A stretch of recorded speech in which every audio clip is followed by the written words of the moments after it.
मैं कहता हूं कि इन झूठी घोषणाओं पर, इन जुमलों पर वार करने की जरूरत है, वोट की चोट करने की जरूरत है।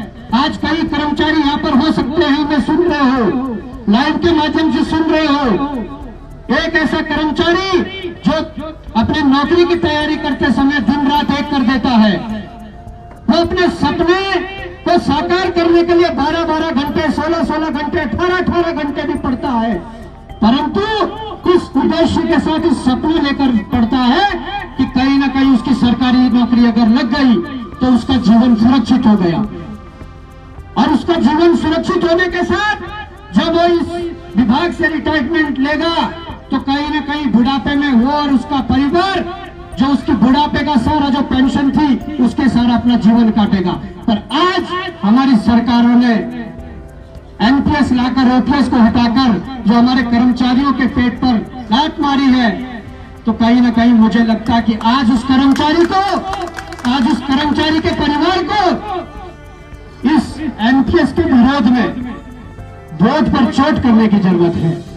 आज मुझे लगता है कि इस उत्तराखंड को जिस प्रकार से कहा जाता है कि ये उत्तराखंड सैनिक बाहुल्य प्रदेश है, इस उत्तराखंड में हर एक घर से एक फौजी होता है, एक शिक्षक होता है, तो मैं ये कहना चाहता हूं कि आज जिन युवाओं के सपने थे कि वो इस देश की सरहदों पर जाकर इस देश की सुरक्षा करे, इस देश के लिए कुर्बान हो जाए, उन युवाओं के सपनों को चकनाचूर करके जिस अग्निवीर योजना को लाया है, मैं समझता हूं कि उन युवाओं के पास आज मौका है। वो युवा उस अग्निवीर योजना के विरोध में कहीं ना कहीं इस पर और उनके अभिभावक आज अग्निवीर योजना के विरोध में वोट की चोट करें। मैं समझता हूं कि आज जिस प्रकार से जो रिश्वतखोरी चल रही है, कमीशनखोरी चल रही है, ये लड़ाई तो हम लड़ ही रहे हैं। आप लोगों को बताना चाहता हूं कि आज इस प्रदेश में ये हालत है कि एक मंत्री की बेटी 13 नंबर में डॉक्टर बन जाती है और एक आम युवा 80 नंबर लाकर बाहर हो जाता है। ये घटना आप लोगों ने देखी होगी। इस घटना को लेकर हम बागेश्वर के अंदर उपचुनाव को लेकर गए थे। वहां के जो मंत्री थे स्वर्गीय चंदन राम दास जी, तो मैं समझता हूं कि कहीं ना कहीं उस दौरान जब हमने ये मुद्दा उठाया तो उनके उपचुनाव में वो हारते हारते बचे।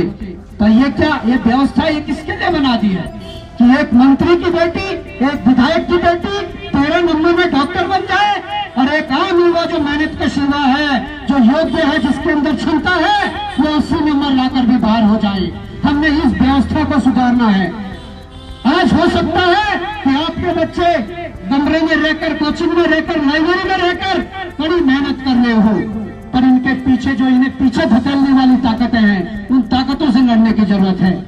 हमने एक बात बीच में उठाई थी, एक आवाज बीच में उठाई थी कि हमारे मुख्यमंत्री जी ने बिना पेपर के, बिना भर्ती के एक एसडीएम तक बना डाला। उस व्यवस्था के खिलाफ लड़ने की जरूरत है। मैं चाहता हूं कि इस प्रदेश के अंदर उत्तराखंड बनने से अब तक चपरासी से लेकर पीसीएस तक के पद बिके हैं। हमें वो बदलाव लेने की जरूरत है, इस व्यवस्था के खिलाफ लड़ने की जरूरत है। आज हमारे होटलियर्स भाई जो लंबे समय से मांग कर रहे हैं कि कहीं न कहीं हमारी जो उन भाइयों की जो मांग है, वो कहते हैं कि हम भले ही अपना परिवार छोड़कर हम देश के नामी होटलों में, विदेशों के नामी होटलों में कार्यरत हैं, पर हमारा परिवार आज भी गांव में है।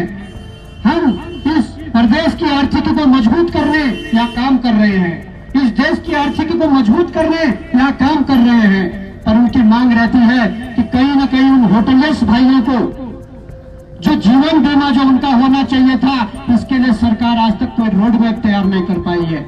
मैं उन होटलियर्स भाइयों से भी कहना चाहता हूं कि आपकी पीड़ा को समझ सकता हूं और जिस प्रकार से आप लोगों का जो इस प्रदेश की आर्थिकी में योगदान है, इस देश की आर्थिकी में योगदान है, आप लोगों के इस मांग का सम्मान करते हुए हम आप लोगों के मांग को उठाने का काम करेंगे।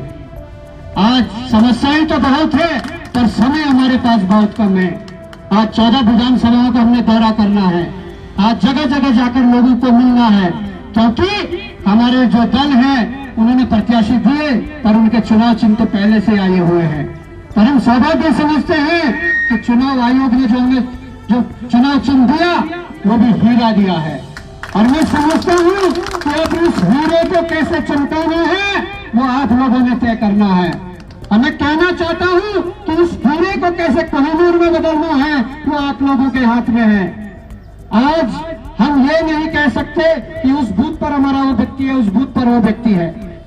हमने जिस प्रकार से दलगत राजनीति से ऊपर उठकर इस समाज, इस प्रदेश के लिए, यहाँ के युवाओं के लिए कार्य किया है, मैं समझता हूँ कि आज बारी है उन युवाओं की, आज बारी है उन अभिभावकों की, वो भी आज दलगत राजनीति से ऊपर उठकर वोट करें।